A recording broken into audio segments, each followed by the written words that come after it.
ऐसे कई घटनाओं में हमको दिखाई दिए हैं, ऐसा देखा है। वो निर्भय होकर, कोई भय नहीं लगा, ऐसा देखा। जैसे एक बार सैमसी में जहाँ गुरु आश्रम है, तो एक खंडेर था, और हमें खंडेर बहुत प्रिय है शुरू से। ऐसा मतलब बिगड़ेल स्थान, पुराना वृक्ष या ऐसे कोई कुटिया, ऐसे पहले संन्यास मार्ग में ऐसे रहना अच्छा लगता था कि जहाँ जिसका कोई शिकार। तो रात्रि में उस खंडहर में जाकर के लेटे, वहाँ के लोगों ने रोका, आश्रम वाले लोग को, वहाँ मत जाइए। हम सोचा आश्रम के कई लोग यहाँ लेटते हैं तो बातचीत करेंगे, इसलिए एकांत।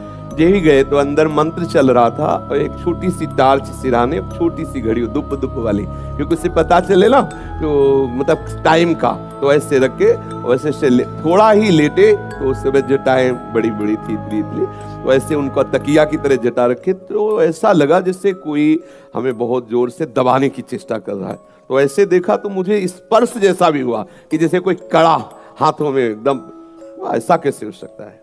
जब हम मंत्र जप रहे हैं तो कोई ऐसा कैसे हो सकता है कि कोई अशुभ आत्मा के छुए? तो टार्च लिया, बाहर निकले, कोई नहीं। मुझे लगा कि मेरी मानसिक बिगड़ेल बुद्धि हमको भयभीत करना चाहती है। नहीं, मैं नहीं मान। एक मन ने कहा यहाँ से हटके, वहां से हमको जिद्दी स्वभाव था, नहीं देखूं कैसा क्या, फिर वही जाके सोए। थोड़ी ही देर में फिर स्पष्ट अनुभव हुआ कि ऐसे। तब हम बैठ गए तत्काल मंत्र जपते हुए। फिर हम कहा आप यहाँ ठीक नहीं है, क्योंकि बार बार विक्षेप डालेगा। मंदिर में गए, उन लोगों से कहा, बोले आप जानते कि वहाँ है, आप क्यों गए? ऐसा एक बार ऐसा हुआ, 3 बजे हम शौच के लिए कमंडल उठाया, तो जंगल में जाना होता था, कोई शौचालय की ऐसा, वो तो अभी कुछ वर्षों से शौचालय का ऐसी व्यवस्थाएं बनी नहीं। तो ग्रामीण आदि देशों में कहीं शौचालय पूरे नगर में नहीं होती थी, वो तो अभी व्यवस्थाएं हुई। तो कमंडल लेकर शौच के लिए निकले, तो देखा कि गांव के बाहर एक नववधु लोटा लिए शौच के लिए जा रहे हैं। तो हम खड़े हो गए कि ये जिस दिशा को जाए उससे विपरीत दिशा में हम, वो खड़ी हो गई। फिर विचार किया कि हमें लगता है ये यहीं शौच में बैठना चाहती, तो हमने रफ्तार बढ़ाई। जब रफ्तार बढ़ाई तो देखा कुछ दूर आगे जा रही, तो लगा कि ये तो पीछे खड़ी थी, आगे। हमारा ये था कि हम कभी डरने वाली स्थिति में अपने को नहीं खड़ा करते हैं।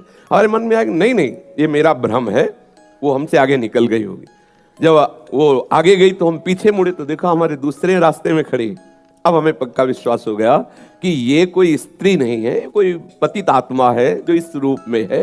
तो जोर से भगवान नाम उच्चारण, खत्म खेल। ना कोई भय और ना वो हमें दोबारा दिखाई दी।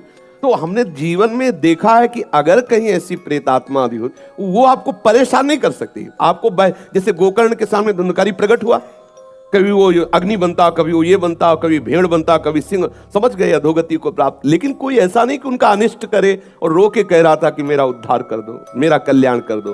तो ये प्रेत आत्माएं भगवत धाम वासी, भगवान नाम जापक, वैष्णवों के प्रति अपना कल्याण करने के लिए आती है। किसी को भी कभी घबराना नहीं चाहिए। यदि कभी ऐसी परिस्थिति हो तो उच्च स्वर से नाम कीर्तन करने लगना, विश्वास करना, तुम्हें छू नहीं सकता कोई। ये हम इसलिए सत्ता नहीं मानते। जैसे कभी कोई प्रश्न करता है तो कह देते मेरे भगवान ही भूत रूप में आए। ये एक स्थिति है, एक भावना की स्थिति जो सत्य भावना है। वासुदेवा सर्वमिति, तो सब प्रभु ही है, और सच्ची बात सब प्रभु ही है। लेकिन ये जो अगर हम उस स्थिति को नहीं पहुंचे तो पक्का समझ लो कि अगर प्रेत योनि का कोई भी जीव तुम्हारे सामने आता है और तुम भगवान नाम जप कर रहे हो, तो तुम्हें कभी परास्त नहीं कर सकता।